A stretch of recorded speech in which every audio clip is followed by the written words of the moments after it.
All right, welcome back to the Strickland, the Run.down over here on the Strickland Podcast Network and the Strickland YouTube channel. I am Samuel at FBL Sam on Twitter, and I got with me Jeff, aka Frank Barrett 119 on Twitter. Knicks lose this game 119 to 101. In typical Knicks in the afternoon fashion, no energy. Like, yeah, I just don't know what else to say. So Jeff, how'd you feel about this game? Yeah, it was a pretty like putrid performance. Like you said, no energy. I think only Obi and Quickly really gave them much of anything. Like I don't. I mean, Mitch had a few really nice defensive possessions. He had one in particular that stood out to me, and I wish they played better because I would love to highlight it. But he had one where he sort of slid with a ball handler and contested a layup, and he didn't get the block, and like after contesting the layup he jumped for the defensive rebound and like snagged the defensive rebound away from the big who was just waiting for the offensive rebound. And it's just stuff like that that really like makes him impressive and unique, and you just want to like focus on that stuff. But he just didn't really have a very good game outside of that. So it's like you get the good and the bad with him. RJ was just awful. He was just so bad. And like I was running the Strickland account today, and you get a lot of pushback when you criticize him. It's really hard. And like I mean my freaking Twitter name is named after him. Like I love him as much as, all Nick fans, and I want him to be great, but it's okay to just say like he had a really bad game on both ends of the court. I don't understand like why that's so controversial, but he was just terrible. Yeah, it was just really bad game. Yeah, and I mean, to me, this team looked like a team that did find out that they were just eliminated from playoff contention because like there was like no energy all around except for like Obi and IQ, and it sucks that none of the other really um young guys that we've drafted recently, as like in Deuce and Grimes, were able to play because I feel like they would have probably provided more energy as well because that's generally like their natural play style. So, but yeah, I I thought mean, I thought Sims played okay too. Like and yeah, he he did. he only played 16 minutes, so like great. Sadly, Got got to get Taj his 24 minutes. yeah. So, but yeah, I mean, yeah, I mean, Sims. It's sad that he doesn't get to get as much run as we would like. Because Thibs just got to play those vets over the young guys, which I do want to get to right now with Alec Burks. I saw Schwinn kind of going back and forth with majority of Knicks Nation, who is somehow complacent still with Thibs starting Burks because they feel like that's if Thibs says that's the way to go, then that's the correct plan of action. But I mean, we saw that first Burks was getting into foul trouble. The team came out with little to no energy, and there was a play that could like really like show the contrast in everything. Is that when the first play when IQ came back in, I think in the third quarter, he got easy points for Obi off a lob off of ATO. And it's like Burks, first of all, Burks is too scared to throw that pass because he's like always hesitating whenever Obi goes for one of those cuts. But like IQ, he'll throw that pass and he'll find the guys that are that are cutting and get them the ball and provide easy scoring opportunities for them. So like that just shows the contrast and one of the reasons why we want to see IQ start. And I mean, like the team just got eliminated. Why continue to play Burks at point guard out of position if it's not even going to help you win, if that's your ultimate goal, which is Thibs' always ultimate goal. So it's such a disservice to IQ because we still don't get to see him play the real minutes that he deserves at this point in the season. And yeah, I mean, Yeah, it's a disservice to IQ. It's a disservice to the team. Like I mean, here's the thing that like I don't understand how saying Tibbs is going to do what he thinks is going to give him the best chance to win. I don't get how that's a defense of him if he's making decisions that are worse to try and win the game. Like that's not a positive quality if he doesn't even know what the right decisions are to give him the best chance to win the game. I know Quickly played 30 minutes tonight. Finally, like I think it's the first time all season he played 30 minutes. maybe like second or third, but it's the fakest 30 minutes anyone's ever played. It's just Burks got in foul trouble in the first, and then he picked up his fifth foul early in the third. There's no chance he played 12 minutes in the first half, despite Burks coming out early with foul trouble. He never would have played, more than 25 if the foul trouble hadn't occurred. Um, and Schwinn said on Twitter, I don't know how many minutes Obi, RJ, and Quickly even shared the court. I would bet it's, less than 6 minutes tonight. And those are the three most important players in the game. And aside from Mitch, I guess Burks. I mean, I know Burks has been fine this season, like in a vacuum, but they're definitely the three most important players on the team. And you want them to build chemistry. Like you want you want that to happen. Sorry, we're having a little bit of housework done here. If you hear any weird noises, Oh, okay. yeah. But um, yeah, you really want to see the three of them play together, and it just really is bad for the franchise short and long term for them not to get to play together. Yeah, and it's like people that want to keep Thibs, they really can't give a coherent reason as to why to keep him besides the basic answer of continuity. And yeah, that's basically it. Just like not wanting to search for another coach. And if that's your only reason for wanting to keep him, that's not really a strong reason, because sometimes the quick turnover could help you in a way. Thibs got us to a certain point, and I feel like this is as far as he can get us. Because like unless the front office takes away some of his favorite toys, then he's just gonna continue to do the same thing. And even when they do take away some of his favorite toys, he still does stuff that are so questionable where you're just like, all right, we still can't bring you back. Because even when you don't have your favorite toys to play with, your favorite guys to play all the time, you're still gonna find a way to mess it up somehow. And he does stuff that's just like weird. Like he played Ryan Arcidiacono 17 minutes tonight. I thought he actually played fine. He worked his ass off defensively. He's a little gun shy on offense, but whatever. But like, so he plays 17 minutes, but Deuce, when he's in the 9-man rotation, plays 8 to 12 minutes. Like, why is this the time he was like, oh, I'll just give this guy some extra run? Yeah, it just doesn't make sense to me, because it's like you obviously don't have a problem playing guys for longer stretches, and like Deuce is obviously like far more talented than Arcidiacono is by a country mile, and he still can't get the consistent. He still couldn't get as long of a stint as um Ryan Arcidiacono played, and I feel like the longest that we've seen Deuce play is probably like 16 minutes, 17 maybe, tied for that. And this is Arcidiacono's first time playing this season, and he gets more minutes than those guys, than at least Deuce does. Yeah, it's just it makes no sense at all. And I know like Tibbs was shorthanded, but like we've seen Tibbs shorthanded before go to like the Mavericks game last year, which is a crazy outlier, I know, but like we had like 8 healthy guys and he went to like a 7-man rotation and Frank played like 8 minutes in that game. So like we've seen him go to an 8-man rotation when it's required. So I'm actually, as crazy as this sounds, I'm actually somehow skeptical that Deuce would have played as many minutes as Arcidiacono if the roles were reversed today. Yeah, which is very weird because, like I said, Deuce is better than him, like easily. Um, yeah, I mean RJ didn't play the best game. I criticized him on the timeline just a little bit.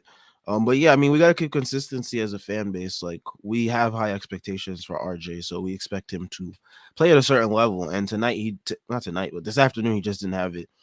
He didn't look like he had any lift in his legs. I don't know if he was partying all night or if he's preparing to party tonight if Duke wins the Final Four or not. Um, but yeah, I mean, he just didn't have it, and like he just a lot of the times, it felt like there was a better option available for him. Like he could have passed the ball at certain points when he was doubled, or he could have like drove and kicked, or like it seemed like every time he was just trying to score.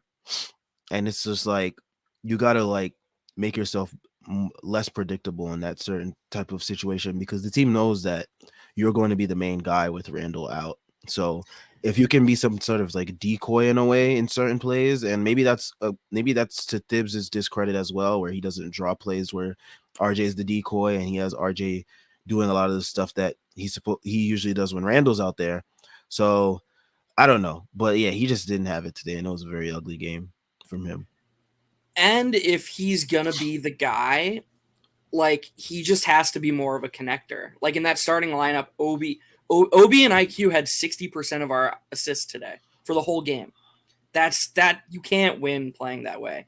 IQ had more assists in like 30% of the minutes than Fournier, Burks, and RJ did combined. You're not gonna like I know actually offense wasn't even our worst concern today because we got tore up on defense, but they can win a game. They've shown they can win a game when the other team's shooting hot. Like the Cavs made everything today, and some of that was the Knicks defense fault. Some of it wasn't, some of it was just shooting luck.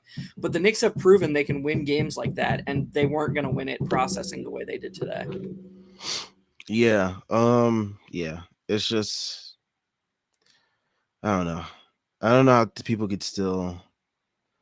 I'm still on the fact that people are like still defending Thibs. Like that just is like still wild to me at this point in the season. It's just like Well, it really stinks because like people tune into like these post game shows and they probably like get frustrated because they're like, all right, well they're talking about the same thing again, but the truth of the matter is like it has to start from there because every single thing that you can find a fault in starts there. You because don't like want it. You because like certain lineups they require certain players require to be in certain lineups that will maximize their output. And if those players are playing bad, it comes back to who they're playing with, and then that goes back to the coach because he's the ones that's putting out the lineups and the rotations out there. So that's why we're always criticizing Thibs. If people are wondering, I mean, we've seen Thibs blown countless games by not keeping in the hot hand and trying to force veterans into into the games to stop the momentum, and it just it never plays out the way he hopes it does. I mean, quickly played like what, like almost 2/3 of the game tonight, so like 60% of the game. And we only lost his minutes by 4 points, but it never felt like he had a chance. Like, not he, like he's this individual. It never felt like when he was in the game, the Knicks had a chance. Like, I think they were down double digits almost the entire time he was in the game. So there's a weird disconnect there, in my opinion. Like, there's just no reason to not start your best players. And like at this point, with how consistently well he's playing on both ends of the court and how good he's been as a connector, like he has been our best player. Like I know that again, I love RJ and I think RJ is our most important player and I think RJ is our best player. Like I don't think Quickly has nearly the ceiling Barrett has, but over this stretch of games, Quickly has just been our best player. And so when the season's over and you're not playing for anything except to see what you have going into next season, and the guy who's performing as your best player is a 22-year-old at a position that you don't have, there's just no argument to not start him and play him with your other most important players. There's just too much overwhelming evidence that he should start to even try to explain the other side. Yeah. One of those other important players is Obi. Obi had a good game, 20 points, 4 boards, 4 assists. I really like the assist there. Shows that he can play a somewhat similar role to Randall, but like in a more explosive way, where like if he's not rolling off the screen, off the DHO screen, then he can dive down to the paint and catch a lob, or like there's times where he's able to take advantage of mismatches like he did against Zach LaVine in that Bulls game. So like there's different ways you can use Obi, and we're starting to see little sprinklings of that as Thibs has no choice but to play him because Randall shut down for the season. So Yeah, I agree completely with you. I would say that the one I don't even think this is pushback, but I would argue his assists are kind of different in the sense of like lots of Randall's assists come off like drive and kicks, like when mhm. he's isolating. And the thing I love about Obi the most is he's just always in motion. And so that like the defense always has to be present and you're just putting more pressure on the defense when you don't need to stop and assess the situation. He is just grabbing the ball and going, and he never feels out of control. He always feels like he has a purpose. And so you would see possessions today where he would grab the ball, dribble to a guy for a handoff, and Okoro, who's an excellent defender, would hop around it and read it, and he would break up the potential handoff. But this wouldn't dissuade Obi at all. He would just dribble into the next handoff. And so he creates multiple opportunities per possession just by being energetic and by processing so quickly. Yeah, and like a lot of those plays that we see, like today when he gets those when he gives those handoffs, usually if like the initial action doesn't work, it's like oh automatic default to Randall post up in the mid post, and then we all know where the offense goes from there. It's a standstill. Everyone's watching. It's easy for the defense to read everything. Ends up either being a bad shot or a turnover. But with Obi out there, since you said like he's constantly in motion, defenses are constantly like trying to guess like what's going to happen next, and like that's what I love about having Obi out there. It's like we're not forced to like isolate him because that's not his game. So like it works to our benefit, and like that's why the offense just looks more fluid when he's out there. And they also, and I hate to keep bringing it back to him, but it's also a similar difference between Quickly and Burks. Like Quickly and Obi versus Burks and Randall are so like counterintuitive and antithetical to one another because both work within the team concept and both can star in their roles next to other really good players. Whereas when Burks is playing like he's playing now, and when Randall is playing like he has been for the last 3 years as a Knick, there's not really room for them to fit another ball dominant star. And we saw that with Fournier earlier in the season. It's why Fournier became, excuse me, I'm not calling Evan Fournier a ball dominant star. I'm just saying that Fournier has the ability to have some skill of creation. And there was just none of that early in the season. It's why people were like, oh, this is Reggie Bullock 2.0 without the defense. It's because Randall was dominating the ball and Kemba was early in the season, then Burks when he took over for Kemba. But what Quickly and Obi do is very much within the scheme and very much within the team scheme and connects everyone. And I think there's an intangible value to that gets underrated. Yeah, I mean, I was just about to say first time in a stream that we have never had any comments, because I guess people just don't want to talk about this game. But we do have one comment from Hawkeye 420. Don't know if this was talked about. No, we have not talked about it. So great question. What can RJ and Obi do to improve on defense? Or at least what they can do to improve. What can they improve on as well, too? I would add on. Well, RJ, I think he has all the physical tools. And, I think there's some merit to what people were saying regarding Jesus Christ. Regarding Sam, you take this over for a second. I'm sorry. Yeah, no doubt. I mean, I feel like today, like especially as of late, the defense has been an issue for RJ. I think today was more of an issue of like effort and like he just like since he was so out of it on offense. I feel like maybe that partly played into why he didn't really give it that much on defense as much today. So I think that's what it is, but I'm not really concerned about his defense long term, if that is a concern of people in the fan base. Yeah, long term, we should all still be there. But there were real concerns today in terms of when his offense it's a trend that's been recurring lately, and that's when his offense isn't there, he's less locked in. And so it's at least something to look out for. Hope But number 30 isn't rubbing off on him. Exactly. So for RJ, it's just, staying present and controlling what you can control. Obi, he's got some footwork stuff to work on. I think he also physically physically has all the tools. And I think it really shows itself when he's asked to switch onto smaller guys. Clyde criticized him for that today. He got beat off the bounce by Garland. But it's I like Garland's really good. Yeah, Garland's really good. But I actually think Obi does really good at that when he's asked to switch. But sometimes he opens his body and lets people blow by him unnecessarily. Sometimes he jumps too quick, like he just relies on his athleticism rather than uh, fundamentals. So yeah, I mean, there's just room for to improve for both.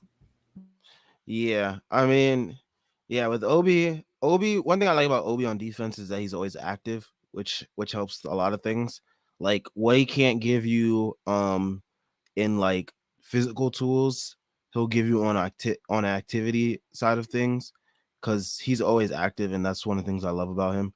Um yeah, but like you said, there's probably like more footwork stuff that needs to be worked on, which he can improve on in the off season. But yeah, I'm not really worried about him on defense either. So I mean, you would know this way better than me, but I'm pretty sure coming out of the draft, he was supposed to be like really bad.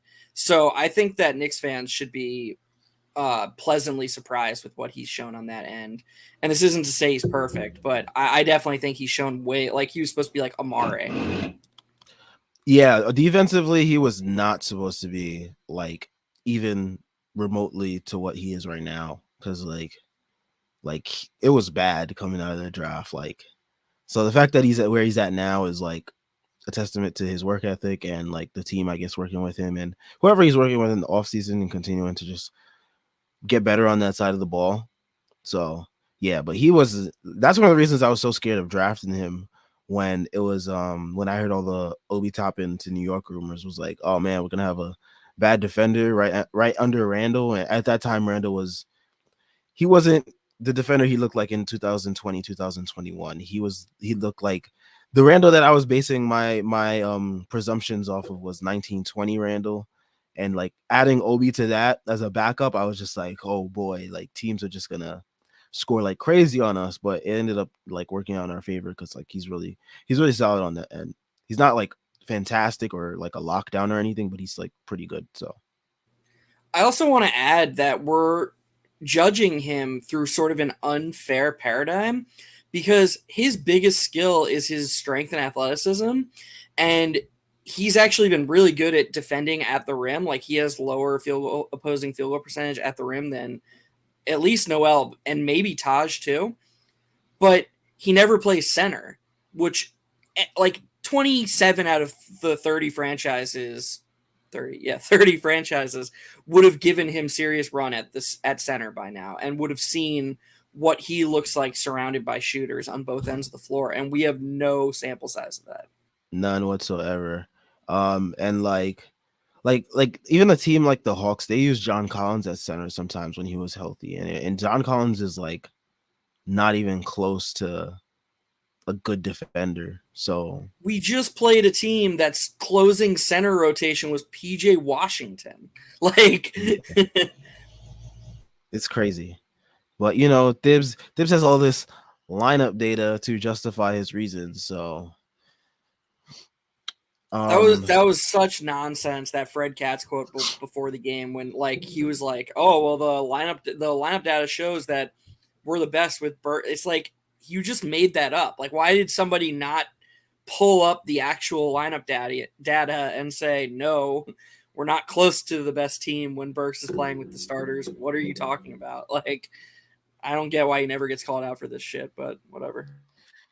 yeah, I guess the reporters just want to keep their passes, being able to come into the garden and still ask questions if that's what they're scared of. Because that's what I'm assuming. But yeah, I mean it's ridiculous. He comes out with all this lineup data that justifies that Burks should start and like Obi should not get all these minutes and all this other BS that he says, which is ridiculous. So I mean, there was a world this season. I said it on the last pod. There was a world this season where we ran four big rotation with Obi, or excuse me, Randall, Mitch, Obi, and Taj. I think Taj is our best backup center. I mean, unless whatever you think of Sims, like maybe it's Sims, but Taj was actually per minute good this season. And like obviously you would have liked to see Sims earlier once we were out of the race, whatever. I'm not saying I don't believe in Sims long term. I'm just saying Taj per minute was good this season. It was way better than Noel. But we could have fudged the minutes where Obi and Randall shared, 10 minutes a game. And all of a sudden, you've got Randall playing 35 minutes. You got Mitch playing, 25 to 30 minutes. And you've got Obi playing 20 to 25 minutes a game. And you've got them playing these versatile roles. And then Taj is the one playing, the Obi minutes the minutes that Obi played this year, 10 to 15 or whatever's left over. And all of a sudden, you're showing opposing teams multiple looks, which makes it tougher to scheme against you. And you're giving Obi, who, from a net rating standpoint, was the team's, second or third best player this year. I know that's not everything. I'm not claiming it's everything, but it means something. And you're letting him just feel himself out and grow more in multiple roles. Yeah, I mean, couldn't have said it better myself. And like that's what like after the first game when he rolled out Obi and Randall lineup, I was like, oh, we about to do something new and exciting this year, okay? But that was only a result because Taj was out with his baby being born, and Tibbs went right back to normal stuff once Taj came back. So yeah, I mean, again, I hate to harp on this, but no, I actually do like to harp on this. The guy has to go. Like Divs has to go, man. Like he just has to go. And it's just like you're not doing the team or any of its players any favors by keeping him here. And I just don't understand how people can still be like on team Thibs or like just team continuity or whatever it is at this point. But yeah, I don't see why. Do you know he's only won 4 playoff series in his whole head coaching career? And by Knicks fans' accounts, you would think that he's won way more than that. He has this reputation that I mean, like we all say it. Like I think in a vacuum, he's a fine coach, but he's coached a shitty season, and he's just proven that he's not the coach for this team for this roster. Like I guess maybe there's a world where we just completely blow it up and consolidate, 6 of our young pieces into like 2 stars and have some like really short roster with like RJ and 2 superstars. I guess maybe Tibbs is the guy you want for that team. I still would be skeptical, but aside from that, with this roster, I don't see how you can want him back. Yeah, this is just not the team for him. Um Hawkeye 420. Why does this team so asset scoring 2 points, mid range, even layups? I don't get it. I feel like it's partially lineups that don't optimize like people being able to get to that point where they can score consistently at that level, and just like I think just like the personnel as well. It's just like we don't have personnel that's like really good at like shooting twos, and I think that's like part of the reason why they kind of like strengthen on like a lot of perimeter shooting instead of like trying to get more versatile guys that can score at different levels. Yeah, that's a perfect answer. I'll be short, because I'm just gonna say the same thing you did. It's personnel and it's scheme. It's both. Like RJ is just not a good 2-point scorer right now. Coincidentally, our best 2-point scorer is Randall, and he's not done any favors by scheme. He's just got the handle and the build to create an average 2-point shot whenever he wants. But to go along with that, Quickly and RJ just not being great 2-point scorers right now, we're the only team that just 100% of the time has a defender in the paint. Like the amount of easy 2-point baskets other teams would get, it would shock Knicks fans. If you're a Knicks fan and you don't watch a lot of other NBA, watching other NBA games would shock you because it's way, way less difficult. Different world out there. Right, exactly. It's way less difficult to get to the rim or just to like get like an open, 5 to 10 footer. And because like there's just yeah, what? keep going actually. Oh, it's just there's always someone waiting for our guys, and the best image I can use to describe it is anytime RJ gets a step with a screen from Mitch, the center just takes him on and slides with him. So like there isn't an extra rotation for other teams to make. Like when another team does that, the guy setting the screen is some sort of threat. So like somebody has to hedge from the wing, and all of a sudden this creates a domino effect where kick out to the wing, pass, and good looks are created. This is what good offenses do. But the Knicks just cede any advantage they create because they're sort of playing 4-on-5 when Mitch can't get vertical, or when, Noel can't fumble a lob above the rim, like those are their options with the big diving to the paint. Um, so yeah, I mean, it's like you said, RJ and IQ aren't great two-point players. Burks is like shooting like 35% from two this year. He's terrible. So yeah, it's personnel and scheme. Yeah, and like back to personnel, I mean like Mitch doesn't really set the best screens in the world. Like he doesn't really get much contact on those screens. I guarantee if he gets a little bit more contact, that frees up guys like IQ to get their mid-range game off, because I feel like IQ can be he could be a decent mid-range shooter if he got space. He just doesn't get space when dudes screen for him. And I mean, same thing with RJ too. I feel like RJ, if he got like better screens as well, because a lot of the times when you get to screen, the defender's still like either right there or the center's able to not really. The center doesn't really have to drop too far, because like again, like most of our bigs aren't threats. So, like yeah, it's just like you said, like watching another NBA team would probably be like crazy to Knicks fans if they're not really invested in anything else but Knicks basketball. Hawkeye 420 says he watched Dylan Brooks cook yesterday and his mind was blown. I mean, yeah, I mean, like the lineups that the Grizzlies were putting out there last night against the Suns. I mean, granted, that was probably based due to opportunity because like they had four starters out, and they had basically a whole starting lineup out with John Morant, Tyus Jones, Desmond Bain, Triple J, and Steven Adams all sitting. So I mean, they were able to play a lot more of their. They got to have some fun and try out a whole bunch of different lineups, and they ended up working. And like, I mean, that team is just so crazy deep; it's ridiculous. Like, It's a really great question too because it just creates this like web of things that are really important for the Knicks and make it all the more disappointing that we haven't seen these things. Like we would be a much better two-point shooting team if Randall and Obi played together because Randall is someone who on the roll, we've seen the few times Randall gets the ball on the roll, he can make the pass. He can put the ball on the floor and he can finish at the rim. And Obi's the same. We're a better two-point shooting team when those things happen. And same with Mitch on the short roll. We've seen a few times Mitch catch the ball around the free throw line and like put a dribble down and kick it out or kick it out immediately, but we just haven't seen enough of that growth. yeah, I mean, man, I just really hope things change, because when you look around and you see these other teams that are able to play like their lineups full of all their guys that they drafted or just like a whole bunch of young guys, it's just you just see that like at least they're trying something new.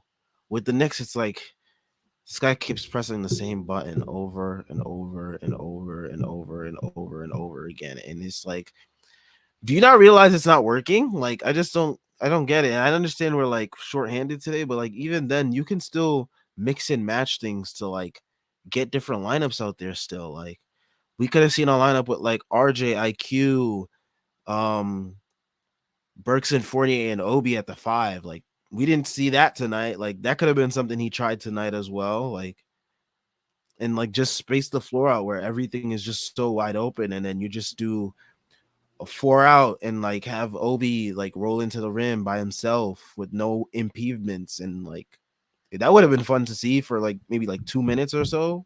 But yeah, we just don't get that I type of stuff. mean, that's a perfect example. Those were our five best players tonight, and they shared the court for 0 minutes. I mean, that's what you're gonna get with Dibs these days. Like even in playoff elimination that we have been eliminated now, he still will not get creative to do anything to get the best players on the court together tonight. And maybe that was due to like Burks being in foul trouble, and like you used his minutes for IQ instead. And like that's also part of the problem, because like he just doesn't like he won't do anything unless he's forced to. Like who are we getting IQ 30 minutes tonight if Burks is in foul trouble? Probably not. No Like way, no way. we're just not gonna get that. So it's just yeah. Last question I'm gonna take before we head out of here. Hawkeye 420 again with another question: are the Cavs more talented than us, or is the coaching that much better? We got cooked by a random ass center. That's when I turned the game off.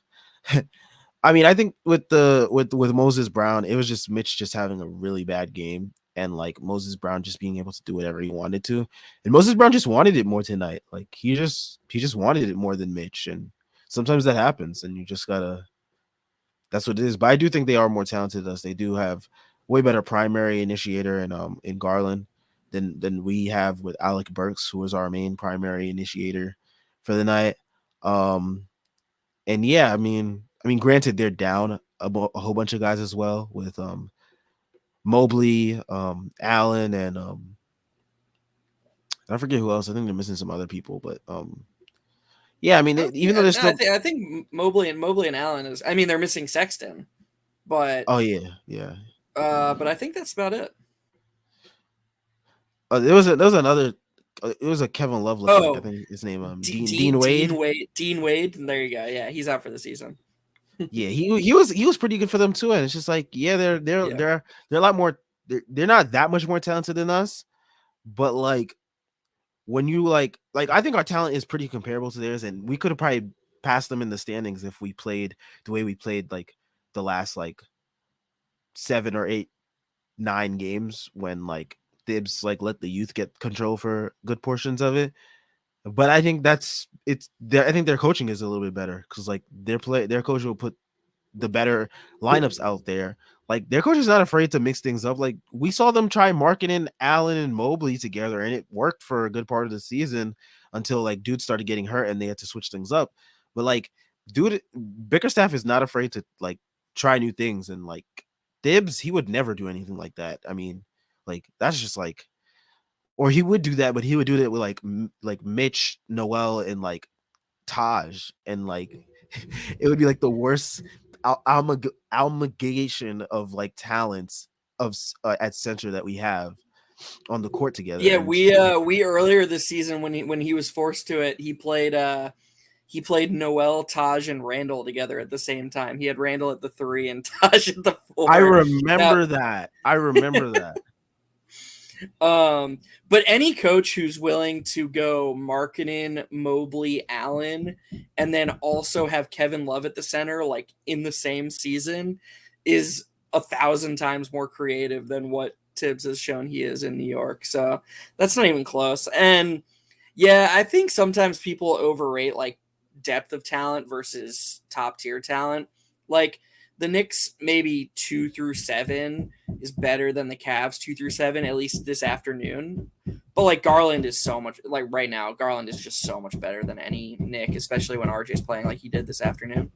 Yeah, if RJ was on today, I feel like we probably would have had a way better chance because like he just didn't have it today. And usually when Randall's out, he was still able to get a good performance out there. Like against the Hornets. I mean, granted, the Hornets are like a pathetic defensive team. I mean, I'm not saying that's the reason why RJ got his 30, but like that helps. That helps also. But like RJ just didn't have it tonight too. So it was just like that nothing helped on that end. And I feel like if he has a better game, and if Burks isn't in foul trouble, because Burks has been better as of recently with the less primary reps that he's getting. So I feel like that would have helped as well. I'm surprised that we haven't. I guess I shouldn't be surprised because it's Tibbs, but I would like to see RJ. Like if we ran the lineup that you proposed, IQ, Burks, Fournier, RJ, Obi, or just those 4 plus Mitch, with RJ at the 4, I would love to see us run 1-4 or 2-4 pick and roll with RJ setting a little rub screen. Not that he's going to become Randall and become like, freaking Karl Malone screen setter, but it could definitely be used to get him a little head start and get him going downhill with some momentum towards the paint and a step on his. So basically just like an inverted version of the pistol where he's acting as more of a screener. I think that would be really beneficial to him to get him into the paint and get him some good looks around the basket. Yeah. I mean, yeah, we don't do our players any favors to get them rolling in any type of fashion. And like again, that goes back to coaching. Like Thibs isn't gonna get that creative to even have that lineup out there where we can run 1-4-2-4 with RJ as the 4. So yeah. Yeah.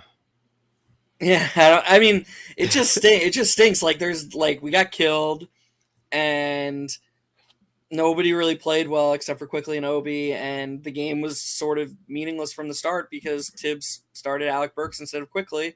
So Quickly played no minutes with. I mean, hey, we got to see what Quickly and Ryan Archie Diacono can do together. That's good, like Like I don't know, like what the hell are we supposed to say? It's just the same thing. Yep, same old Knicks. Until Thibs is gone, these post games will not be much fun unless like he decides to shut himself down for the rest of the season because we're not winning or we don't have a chance to win. But you know that's not gonna happen because he loves basketball and this is his only life. You know, although he like loves to make it miserable for the fans that are viewing. So, Yeah, um, it's been tough. yeah. I mean, I think that's all we got for today. Not gonna hold anyone else hostage longer. I know we all want to at least enjoy the rest of our day. Watching some Final Four basketball tonight. So we're gonna head out of here. Make sure y'all tune in. Check out all of the links in the description to the Strickland site, merch shop, and Patreon. All great ways to support us and for us to continue making the great content that we do. And yeah, we're out of here. Peace.